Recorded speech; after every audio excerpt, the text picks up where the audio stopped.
Ladies and gentlemen, welcome back to 4oz Insight. My name's Colin, and in this video we're talking about the Korean zombie, Mr. Chang Sung-young, which I'm going to call the zombie or the Korean zombie all the way through this because I'm going to mess that name up if I try and say it quickly. Retired. As we all know, after his fight with Max Holloway, and we say goodbye to a literal legend of the sport. And I know we ban that around quite a lot because MMA is such a young, budding sport still.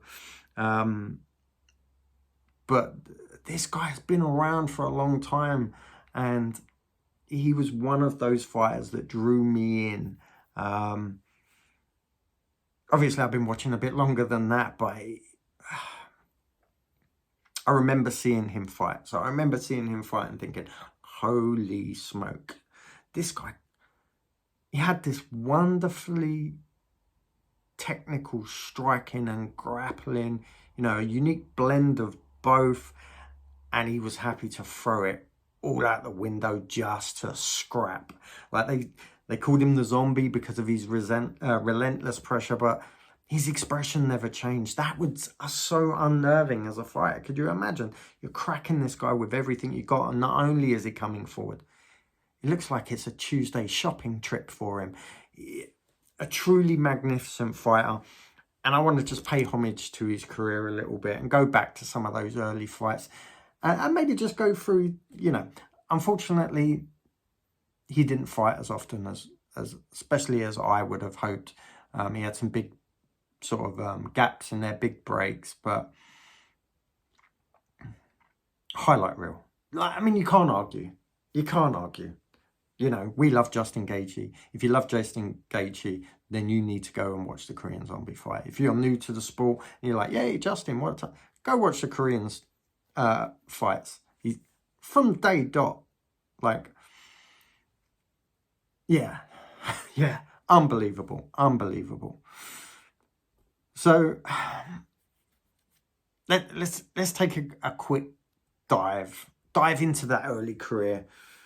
And you can't talk about the Korean zombie without talking about Leonard Garcia and the two fights they had. Now, the first fight was I think it was the first fight that showed the kind of incredible heart and determination of the Korean zombie. It was a controversial loss. Garcia won that one on a unanimous decision. And I'm glad that Zombie lost, even as a fan, because we get to see that second fight and we get to see it in the UFC. And if you don't know what that fight is, just Google Twister, UFC. That's right. It was the Korean zombie and Leonard Garcia. And I know some of you are like, of course I know that. This is maybe a bit of historical knowledge for some of the newer people. That highlight that you see on Fight Pass, and every time they do a little show about submissions or, whatever, that clip, that's the zombie. And what they never show you is the first round, which was, again, these two guys coming out and trading. There was some technical shots in there. And then there was some, I'm just going to swing this arm from the moon and hope that it catches you to knock you the fuck out. Brilliant fight. Both fighters engaged in that kind of relentless slugfest. They were pushing the pace. They were, I think Garcia looked a little bit gassed, and definitely the zombie had the skills on the ground just to win the fight. But not only that, to pull off the very first, the awe-inspiring Twister.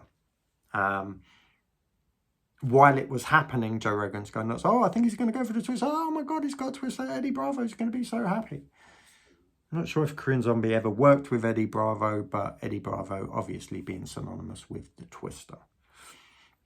Now, you could settle for that as a highlight very early on in your career. I think that was way back in 2011. I'll pull the records up, actually.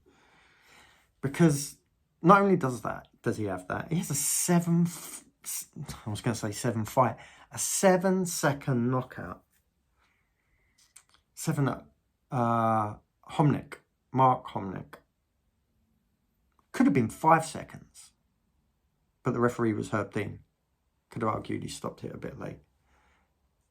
maybe I'm being harsh on Herb. Stunning. Walks out, cracks him, follows it up. Incredible knockout. One we don't see a lot of highlights about, especially as it was so quick. And I'm pretty sure fastest featherweight knockout in UFC history. Is it? Yeah, I think I'm not sure if the record still stands. I can't think of anyone else that's beat that. 7 seconds is pretty quick. We know about Mr. Masvidal and his 5 seconds, so it isn't the overall record, but it's probably still stands in the featherweight division. I should have probably checked that before I started recording. But let me just whiz through. So I'm going to pull up his career. There's not a ton of fights here, so I won't be keeping you long. And like I said, that for me was the one thing that we just didn't see him fight enough. You know, not his fault. A lot of issues come up, but with the gaps in the fight, the gaps in the fight times, this guy was still fighting the very best. The very best. So let's start with UFC. So the Leonard Garcia fight, I actually think that might have been his UFC debut coming from WEC. Pretty sure it is, looking at the record. Goes on then to be a Mr. Dustin Poirier by D'Arce choke. Goes on to fight Jose Aldo for the title.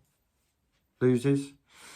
But let me just read out the names so that you know this guy isn't messing around. Dustin Poirier, Jose Aldo, Dennis Bermudez, Yaya Rodriguez. Do you remember that fight? I can't believe...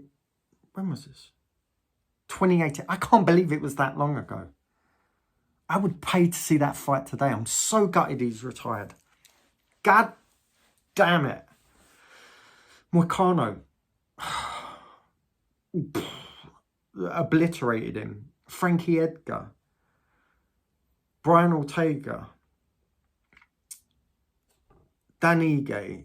Volkanovski and Max Holloway. Where's the easy fight there? There isn't one. There isn't one. Like I said, I'm kind of sad that that list is so small, and we're talking about his first fight in the UFC with Leonard Garcia and his twister, 2011. He has 2 fights in 2011. 1 fight in 2012, 1 fight in 2013. Doesn't fight again until 2017. Then 2018, 2019. A couple of fights in 2019, 2020, 21, 22, 23. Fight a year. That's the only thing you could say. But considering the wars he's had, for some people, that's like having double the fights. It's not to say he didn't have a lot of fights. I think he's, 17-8 in the end. Oh, gutted. Like I said, fan favourite. For me, every fight, if he was to become unretired tomorrow, pick a name on that list I would pay to watch him fight. Maybe not Garcia. Like, yeah, he's an old guy. But I could see him fighting Dustin again. I'd pay to watch it. I don't think anyone would argue. Yaya Rodriguez, I would see that fight again tomorrow. Frankie has obviously moved on himself. Brian Ortega, he needs to come back in and have a fight that's significant to maybe build up. I would pay to see that fight. I think you're getting the gist. Why does the Korean Zombie fight for UFC gold against Alexander the Great Volkanovski? Just one reason. Just one reason. Why does he get that shot? After, what did he fight? He fought Dan Ige. So he lost to Ortega, fought Dan Ige, gets a title shot. Just one reason. Because he's the Korean fucking Zombie. That's why.